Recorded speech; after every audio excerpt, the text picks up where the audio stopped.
Welcome to the unit on DNA replication and manipulation. In this unit, we will discuss two key topics: the mechanism and proteins involved in DNA replication, and techniques scientists use in DNA manipulations and genetic engineering. This video will discuss the mechanism of DNA replication. The process of duplicating a DNA molecule, which occurs during S phase of interphase, or in bacteria before binary fission, is called DNA replication, and it occurs in virtually the same way in all organisms, reflecting its evolutionary very early in life's history. DNA replication relies on complementary base pairing between guanine and cytosine and adenine and thymine base pairs. During DNA replication, the two strands of parental DNA separate, and each parent strand serves as the template strand for the synthesis of a daughter strand. This is called semi-conservative replication because half of the DNA is the old strand and the other is a new strand. In 1958, it was not known how DNA replication took place, so people debated if replication was semi-conservative or conservative, in which the new DNA would consist of two newly synthesized strands, leaving the old helix intact. It was Matthew Meselson and Franklin Stahl who synthesized DNA in medium containing different isotopes of nitrogen. By comparing how the heavy and old new DNA was, they were able to determine that semi-conservative model was correct.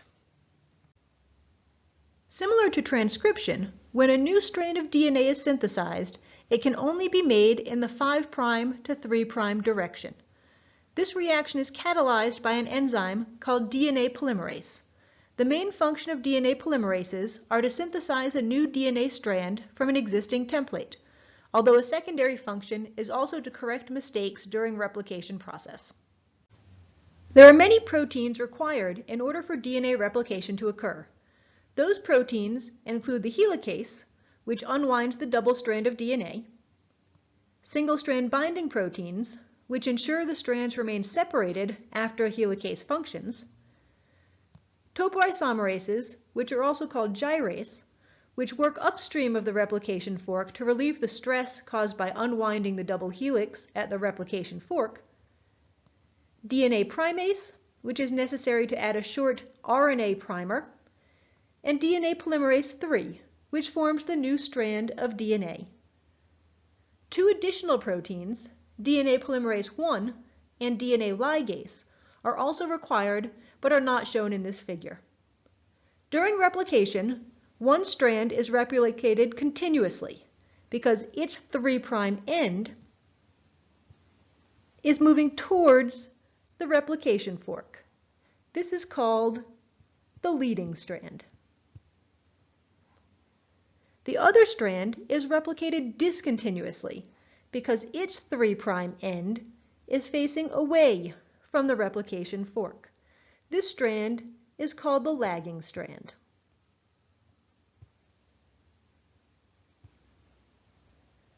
The best way to learn the process of DNA replication is to actually watch the process occur. Watch the video on the next slide and then answer the questions that follow. While DNA polymerase is synthesizing the new strand of DNA, it can rarely join the incorrect nucleotide to the growing chain. For example, if there was a T on the template strand and polymerase accidentally added a C to the new strand instead of an A, this is called a mispairing. Most DNA polymerases can correct these accidental errors in a process called proofreading. If an error is detected, the DNA polymerase activates its 5' to 3' exonuclease activity, which allows it to reverse direction and remove the incorrect nucleotide. After the incorrect base pair is removed, the DNA polymerase is then able to continue its 5' to 3' DNA synthesis, adding the correct nucleotide and continuing on with the process. While the process of replication is very similar in all cell types, there are some significant differences between DNA replication in prokaryotes and eukaryotes. In prokaryotes, the genome is circular and includes only a single origin of replication. When DNA replication begins, it moves bidirectionally around the circle until both replication forks meet on the far side, forming two different rings of DNA. In eukaryotes, the chromosomes are linear in structure, and they include multiple origins of replication. Typically, eukaryotes have much more DNA than prokaryotes, so it takes a lot longer to replicate it all. By starting in multiple places, the process occurs much faster.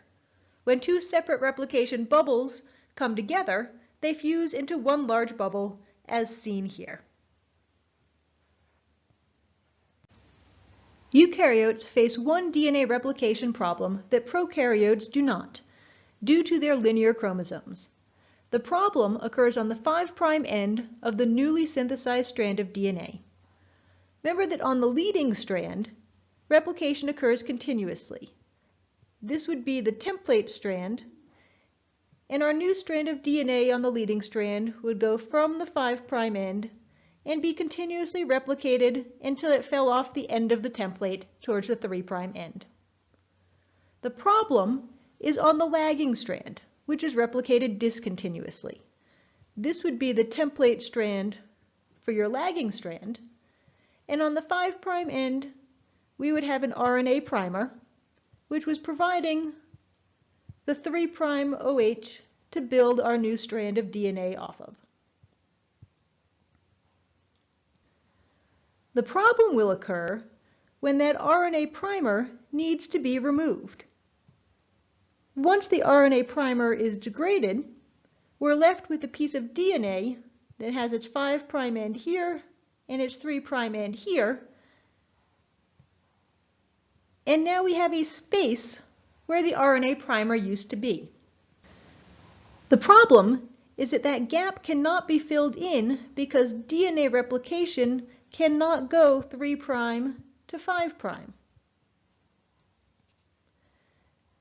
The piece of single-stranded DNA that hangs over the end is degraded by the cell, resulting in a chromosome that is now slightly shorter than the original parent chromosome was.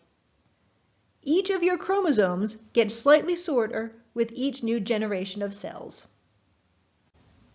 To address this problem, eukaryotes have evolved a mechanism to cap each end of the chromosome with a repeating sequence of nucleotides called the telomere. In humans, the telomere consists of the sequence 5' TTAGGG, repeated around 1,500 to 3,000 times. The purpose of the nonsense sequence of the telomere is that it ensures that each time the chromosome is shortened, the sequence being lost is not causing mutations in important genes, but instead deleting DNA that is not needed by the cell. An enzyme called telomerase is required to generate and extend this nonsense sequence. Interestingly, telomerase is only active in gametes and during zygote development into a newborn. The enzyme activity is very low in adult cells, so the shortening of chromosomes cannot be prevented. It is believed that this chromosomal shortening contributes to the aging process.